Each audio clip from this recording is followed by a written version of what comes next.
পড়ানো আমাদের সকল অভিভাবক অভিভাবিকা ছাত্রছাত্রীরা জানে এবং আমাদের যে সমস্ত বিশিষ্ট অতিথিবর্গ রয়েছেন সবাই সঙ্গে পরিচয় করিয়ে দিই। আমাদের বিদ্যালয়ের সহশিক্ষক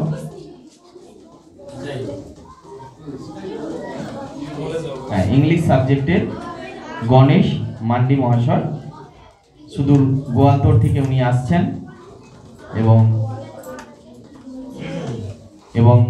সেই সঙ্গে আমরা ওনার কিছুদিন আগে থেকে 1 মাস আগে থেকে আমাদের সঙ্গে পেয়েছি সহশিক্ষক হিসাবে, গেস্ট টিচার হিসাবে অশোক সামন্ত মহাশয়কে। ইনি হলেন অশোকবাবু, আসছেন ডিপলসা থেকে, এবং ইনি হচ্ছেন গণেশ মান্ডিবাবু, যিনি গোয়ালতোড় থেকে আসছেন।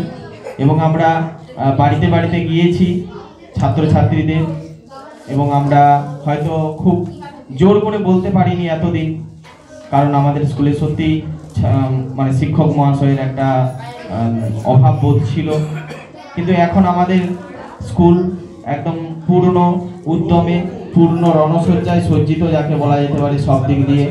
তাই সকল গ্রামবাসী তথা অভিভাবক অভিভাবিকা সকলের কাছে আমাদের আবেদন থাকবে বিদ্যালয়ের পক্ষ থেকে যে আপনাদের সন্তানগুলিকে আমাদের কাছে পাঠান।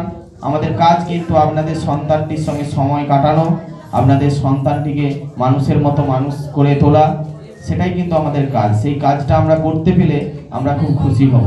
নাহলে কিন্তু সরকার আমাদেরকে বেতন দেবে, আমরা আসবো, ঘুরে যাব, সেটা কিন্তু আমাদের কাছে খুব সুখকর হবে না। তাই আপনাদের কাছে আবার আমি আবেদন রাখি বিদ্যালয়ের পক্ষ থেকে যে আপনাদের সন্তানগুলিকে পাঠান, আমাদেরকে তাদের সঙ্গে সময় কাটাতে দিন, তাদেরকে পড়ানোর সুযোগ করে দিন এবং তাদেরকে মানুষ হওয়ার পথে আমাদেরকে কিছু করার অংশগ্রহণের সুযোগ দিন। এখন তোমরা যেন কি বলছিলে, সবাইকে আমি অনুষ্ঠান কক্ষে আসার জন্য অনুরোধ জানাচ্ছি।